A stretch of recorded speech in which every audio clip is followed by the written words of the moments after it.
Hello guys! Welcome to my channel. This is Mel's Kitchen and Vlog, and for today's video, ayan, as usual, tayo na naman ay magiging busy sa buong maghapon, especially ngayong umaga kasi pupunta po kami ngayon na Rojas Isabela. Kaya samahan niyo po kami guys at magpapagawa po kami ng elk. Yes guys, elk, kasi nasira po yung elk namin kung kailangan po namin kasi first day po ng aming pag-aani. So, kailangan po namin ng elk kasi sa paghahakot po ng mga palay. So, before that guys, ayan, samahan niyo po muna ako at tayo magluluto muna ng breakfast. And before that, mag-introduction po muna tayo. At sa mga bago po at sa mga gusto lang, please subscribe and please click notification bell para updated po kayo sa aking upcoming video. So, thank you so much guys in advance and keep on watching.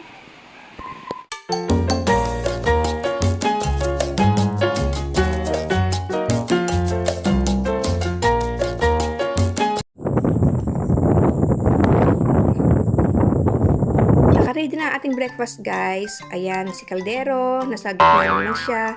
Ayan, kasi gusto namin yung kanin namin is mainit habang kinakain namin. Tapos as usual, hindi mawala ang scrambled egg at saka yung sunny side up na itlog. Ayan yung gusto nilang luto, yung may mga brown na ganyan. Ayaw nila ng malasado. Ayan, tapos nagprito ako ng tinapa. Mahal yan guys ngayon, pero nag-crave ako kaya pikit mata ako bumili ng tinapa. Ito, kaya kakain tayo ng tinapa this morning. And naglaga lang din ako ng okra, i-partner natin dito sa tinapa. And then sasawsaw natin sa kamatis na may bagoong isda. Ayan, dalawa sila. Kasi hati kami ni Mr. dito, tapos yung dalawang anak ko, ayan, hati naman sila dyan. Tapos, naka-ready na rin ang aking coffee. Ayan. Mamaya ko siya titimplahan guys. Gusto ko kasi sa coffee ko habang hinihigop ko is mainit. Ayoko na yung lalamig na yung coffee ko habang iniinom ko. Ayan guys. Ito pala yung kay kuya. Nakaseparate na yung scrambled egg. Sunny side up niya. Nakaseparate na. Kasi gising na siya. Ayan, pero yung bunso ko tulog pa guys. So, ayan, mauna na tayong kumain. So, yan ang aming breakfast. Kain po muna tayo guys.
A few moments later. Tapos na kami mag-umagahan guys at ako naiwan dito sa lamesa kasi niubos ko tong coffee guys. Ipapakita ko sa inyo. Ayan ang aking coffee. Ito ang aking coffee. Ayan. Sabi ko nga kanina guys, ayoko nang malamig. Gusto ko yung mainit pa siya habang hinihigop ko. So yan. Okay, habang hinihigop ko to, may share lang ako sa inyo guys kasi nag-text tong si LBC at ang sabi, mamayang hapon nila i-deliver yung mga in-order ko ulit na mga halaman through FB live selling na manggagaling naman this time sa Laguna. Kaya isasama ko po siya ngayon sa aking vlog, yung aking pag-unbox ulit ng mga halaman. Pero this time, magagaling naman po sa Laguna. Kaya tingnan po natin kung maganda ba yung mga halaman na magagaling sa Laguna. And, ayan, tingnan mo aking pimples. Oh, ang laki. Parang ilong ko lang. So, anyway guys, maya-maya, pag naubos na itong coffee, ayan, gagayak na po tayo at pupunta na po na Rojas Isabela. So, ayan guys, thank you again. So, keep on watching.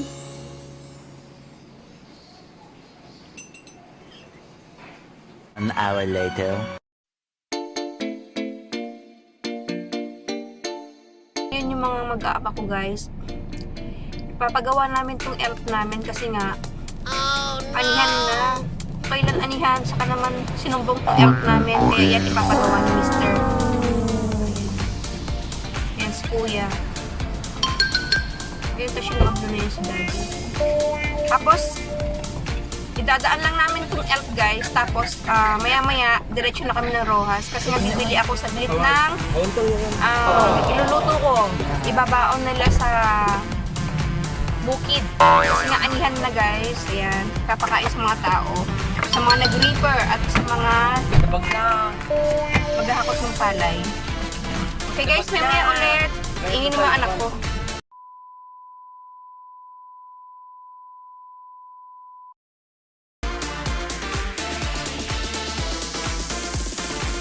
Ito kami ngayon guys sa Joel's at ayun si Mr. bibili ng pyesa ng elk na pinapagawa namin ngayon. Hindi ko alam kung anong pyesa ang bibili niya, pero yun, nakipag-negotiate siya ngayon dyan. So yun, hintayin lang natin saglit at mamaya mamalengke tayo. So, papunta na ulit kami ng palengke guys. Ayan. Tapos na kami dun sa ano ang tawag doon? Hindi pala Joel's yun, Trading, sabi niya nabasa. Pero hindi ko na na-videoan yung pangalan ng shop na pinagbilan ni Mr. ng pyesa na elk ng mga sakyan. So, let's go sa palengke. Ayan, dumaan ulit tayo guys. Oh, bakit yan na ka? Oh, no. Oh my God, oh my God. Kita nyo yun guys. Hospital kasi yun. Ayan, baka may pasyente sila.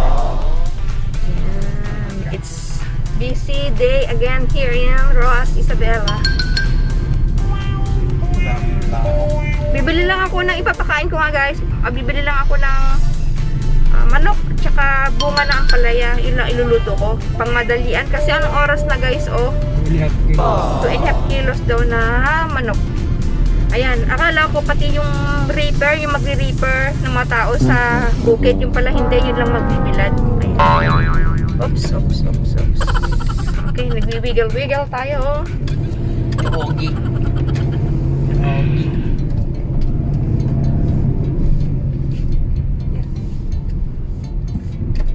Pagparadami tayo? Ala. Dumating na ang ating box guys na hinihintay from Laguna na in-order natin ng mga halaman through FB live selling. So let's start unboxing. Ayan, tapos na rin ako makapagluto. Ayan, nakapananghalian na rin kami at nadala na sa bukid yung mga baon para dun sa makasama namin sa bukid. So yan guys, tingnan natin kung maganda nga ba itong mga na-order ko ng mga halaman through FB live selling. Kasi itong mga halaman na to guys is medyo pricey siya noon, pero ngayon is bagsak presyo na kasi nga siguro dahil marami na nagtatanim, kaya marami na, kaya namura na siguro, pero dati talagang mahal ito guys. So let's start unboxing guys. Iripat na natin sila guys. Ito na si Philodendron subastatum. Ayan. Tapos si Monstera Peru. Ang laki na ng kanyang dahon guys, oh. Ayan. Tapos, si Manjola na potos. Ayan. Kasi wala pa ako ito. Ayan. Mga seal na sila guys. Hindi kagaya dati na talagang mahal-mahal. Tapos, yung na-free natin na si Philodendron Basil. Ayan. Meron na ako nito guys. Pero syempre, free nga. Kaya, blessings. Tanggapin. Ayan. Sorry, it's DJ.